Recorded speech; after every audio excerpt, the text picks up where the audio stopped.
Hello all. Election റിസൾട്ടൊക്കെ വന്ന് കേരളത്തിൽ യുഡിഎഫ് തരംഗം ആഞ്ഞടിച്ച് 100ന്റെ മുകളിൽ സീറ്റ് സ്കോർ ചെയ്യുക എന്ന് പറഞ്ഞാൽ അതൊരു ചെറിയ കാര്യമല്ല. ബിജെപിയും തുറന്നു 3 സീറ്റ്. എൽഡിഎഫ് പ്രതീക്ഷയിലും ഒരുപാട് താഴെ പോയി. അപ്പോൾ എന്തൊക്കെയായാലും നല്ലൊരു ജനഹിതം അതാണെങ്കിൽ അങ്ങനെ സംഭവിക്കട്ടെ എന്നുള്ള രീതിയിലാണ്. ഭരണവിരുദ്ധ വികാരമായിക്കോട്ടെ.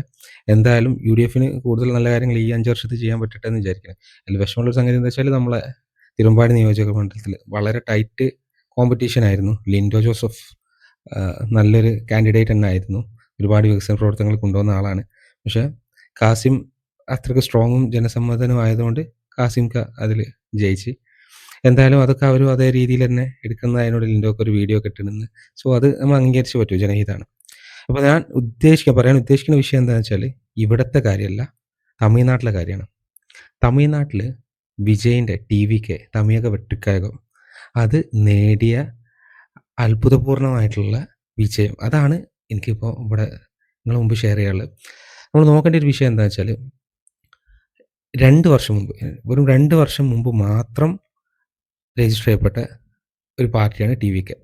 സോ ഈ ഒരു ചെറിയ കാലഘട്ടത്തിൽ ജനങ്ങളെ ഇത്ര വിജയ് എന്ന ഒരു നടൻ്റെ ഫാൻസ് പവർ എന്താ അവിടെ എന്നുള്ളത് നമുക്ക് വ്യക്തമായിട്ട് അറിയാം. കാരണം ഏത് വളിപ്പ് പടമാണെങ്കിലും എത്രത്തോളം നമ്മൾ മലയാളികൾ ഒരിക്കലും അംഗീകരിക്കാത്ത തരത്തിലുള്ള പടമാണെങ്കിലും അവിടെ ഒരു മിനിമം പണ്ടൊക്കെ വസൂൽ രാജ എന്നുള്ള രീതിയിലേനി മൂപ്പരെ ഇളയ ദളപതി വിജയ് എന്ന് പറയുന്ന മാതിരി തന്നെ വസൂൽ രാജ എന്നുള്ളൊരു പേര് കൊമേഴ്ഷ്യൽ ആംഗിളിൽ മൂപ്പർക്കുണ്ടായിരുന്നു. കാരണം മൂപ്പരുടെ പടത്തിനൊരു മിനിമം ബോക്സ് ഓഫീസ് കളക്ഷൻ കിട്ടും.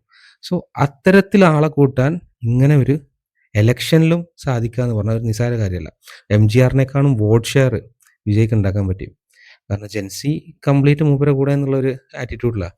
അപ്പോൾ ദ്രാവിഡ കക്ഷികൾ തന്നെയാണ് അവിടെ ഭരിക്കുള്ളൂ. മൂന്നാമത് ഡിഎംകെയും ഇത്ര കാലം കൈവച്ച് പോകുന്ന ഒരു സംഗതി മൂന്നാമതൊരു കക്ഷി വന്ന് ഭരിക്കുക, അതും ഒരു പുതിയ പാർട്ടി.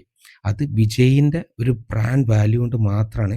സോ അത് നമ്മൾ ഒരിക്കലും കണ്ടില്ല എന്ന് നടിക്കാൻ പറ്റില്ല. ഇപ്പോൾ കുറേ ആൾക്കാർ അതിൽ ഒരുപാട് അപകടങ്ങൾ എന്നൊക്കെ പറഞ്ഞു വരുന്നുണ്ട്. അതൊന്നുമല്ല. നമ്മളതിൽ മനസ്സിലാക്കേണ്ട ഒരു യാഥാർത്ഥ്യം, ഇത് ഒരു എളുപ്പമുള്ള കേസല്ല. അപ്പോൾ വിജയ് മക്കൾ ഇയക്കം എന്ന് പറഞ്ഞങ്ങാണ്ട് പണ്ട് തൊട്ടേ വിജയ് ഫാൻസ് അസോസിയേഷൻസ് ഒരുപാട് കാര്യങ്ങൾ അവിടെ ചെയ്യുന്നുണ്ട്. അതിൻ്റെ ഭാഗമായിട്ട് അവർ പാർട്ടി ടിവികെ പുതിയ പാർട്ടി രൂപീകരിച്ചപ്പം ഗ്രൗണ്ട് ലെവൽ തന്നെ അവർക്ക് വർക്ക് ചെയ്യാൻ ആൾക്കാരുണ്ടായിരുന്നു. ആ വർക്ക് ചെയ്യാൻ ജസ്റ്റ് ഒരു സോഷ്യൽ മീഡിയ പ്രൊമോഷൻസിലൊന്നും കിട്ടുന്ന കാര്യമല്ലത്. സോ ആ വർക്കിൻ്റെ ഫലമാണ് നമ്മളവിടെ കണ്ടത്.